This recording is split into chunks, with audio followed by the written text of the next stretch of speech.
Which CEO says the Fed needs to pause rate hikes? Hello, everyone, and welcome to the Real Estate Daily with the House Heroes. My name is Troy, and Monday through Friday, we give you the latest news in housing, real estate, and the mortgage market. There's a lot of good news today, so let's jump right into it. First article here is from CNBC. It says the Fed needs to pause rate hikes after September, says Stifel CEO.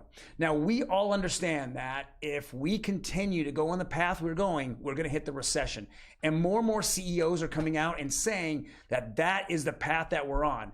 Now, we're going to find out as the second quarter GDP numbers are going to show in July. If we do show a negative number, that will make 2 negative quarters, and then that is the official kickoff of the recession season. Now, that's not good.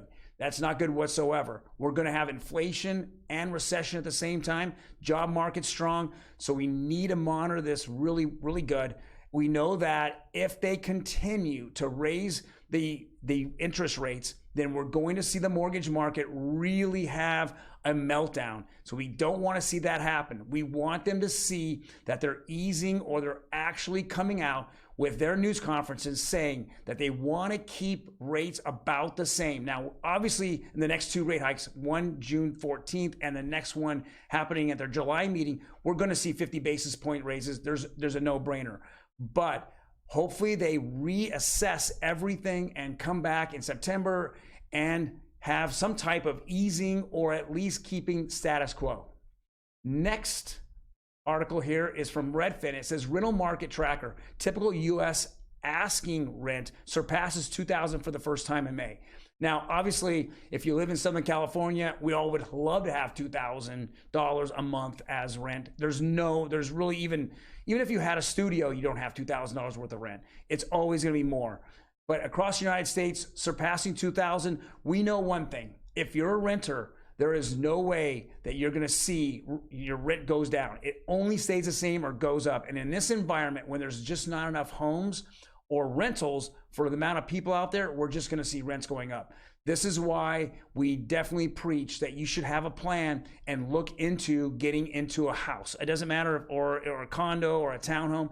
If you can get into that, a mortgage in which locks in your monthly mortgage every single month, that payment stays the same all the way through, then you're kind of recession proof, right? You're not going to deal with the recession. You're not going to deal with, rents continually going up.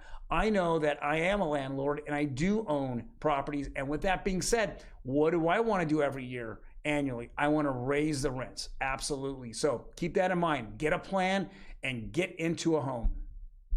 Next article here is from Housing Wire. It says housing inventory is still at crisis level. We know that there's, again, as I said before, there's just not enough homes for people and buyers. With that being said, we're looking at Fannie and Freddie numbers coming out with, the housing shortage in the millions, not in the hundreds of thousands, in the millions. The only way to get around this is to have home builders continue to build. But they only want to build if it's profitable. They don't want to build to suit first-time home buyers. They want to build to make profits. Until the federal government comes in and subsidizes the home builders, we're just not going to see it, and it's not going to be good.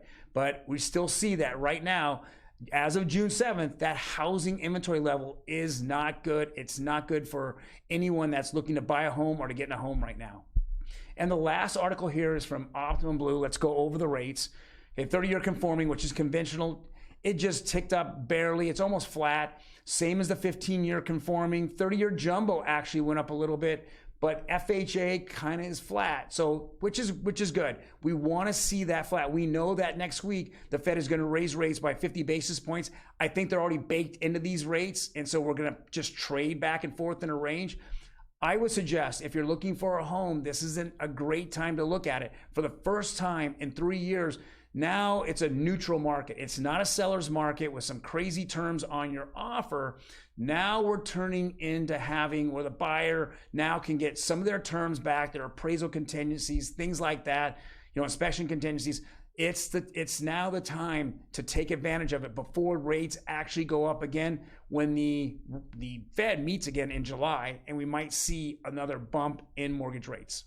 Well, guys, thank you very much for watching a video. If you like it, hit that like button. Otherwise, smash the subscribe button. We're more than happy to get this content out to you Monday through Friday, 5-10 minutes just to hear it on your drive home or at home, just to get a little bit of that mortgage news. Also, if you have any comments, please leave them in the comment section. I'm more than happy to answer them for you. Otherwise, guys, I will see you tomorrow on Friday.